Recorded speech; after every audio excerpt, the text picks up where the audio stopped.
Like, there's lots of new, there's great variety, there's different price points, so whether you're a new collector, whether you're an established collector, whether you're just looking to maybe try coin collecting, there's some really wonderful and easy values to kind of jump right in and see what coins get you excited, right? Is there a rule, Mike? Like, how should you start a collection? Is there a certain coin or a certain year, or do you have any suggestions? Collect what you like.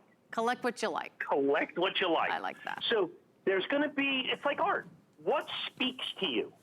You know what I'm saying? I mean, hey, I like quarters. I like dollars. I like silver. I like John F. Kennedy.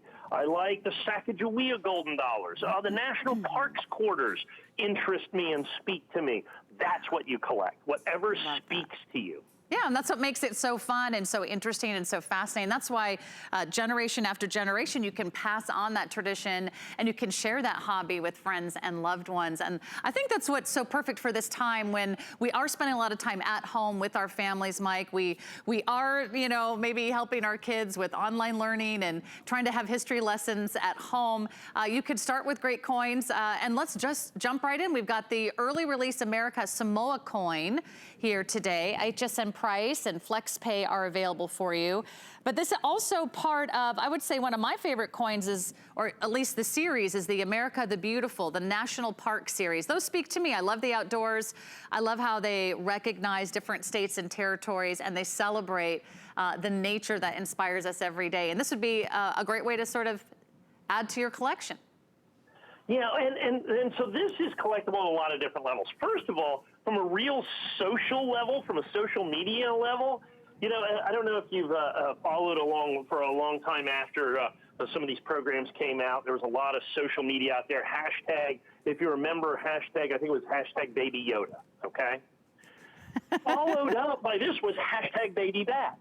This coin, when it came out, got tremendous coverage around the country, way outside the numismatic community, because everybody loved this little baby bat that you have right there. The American Samoan, the American fruit bat is very common in Samoa, and so they did this, and you see that hashtag baby bat. It trended on social media for a very long time. And it is a mother bat and her baby in the national park that's there in America Samoan. So this has to be the only fruit bat that's on any coin ever in the history of the world. Am I?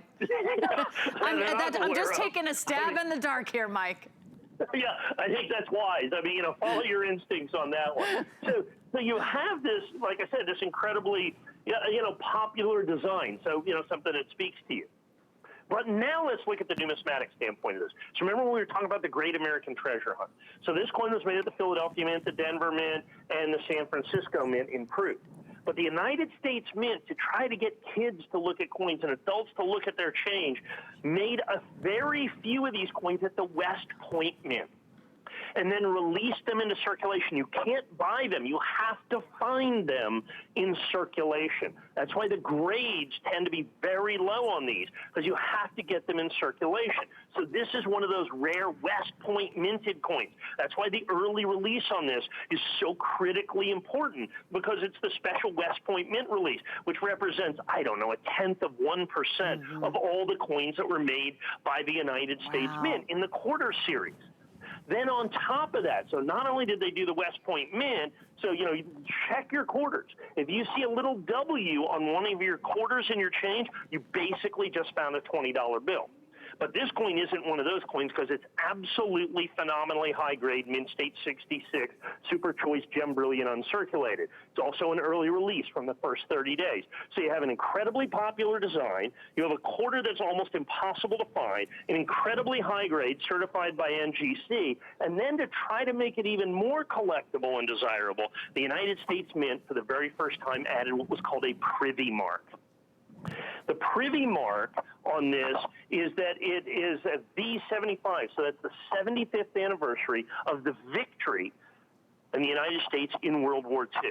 And it's embedded right at basically Lincoln's or Washington's chin right there in a cartouche, so that it's kind of sunken into the coin. And the cartouche is in the exact shape of the reflecting pool of the World War II Memorial in Washington, D.C. There's a great great look at it. If you go to hsn.com, you can find a really great way. We've really pulled those out, both the West Point Mint Mark and the V75 cartouche, if you go to hsn.com. I've got a very limited number of these. We found some of these coins very early, so we were able to get phenomenally high grade. So not only did we get that, not only did we get that with the Privy Mark and with that special West Point Mint, but the price at $99.95 for Mint State 66 NGC. I mean, folks, I have a couple of hundred coins. I'm assuming this could be our, fifth or sixth or seventh sell out of the show, whatever it is. They're going very quickly. Very, very difficult to get. Well, Mike, I have to say that's the cutest little fruit bat baby I've ever seen. Definitely, it's the only one you'll ever find on a coin. This another coin that's also available. It's the same coin. I believe it's just one grade lower. So I'm going to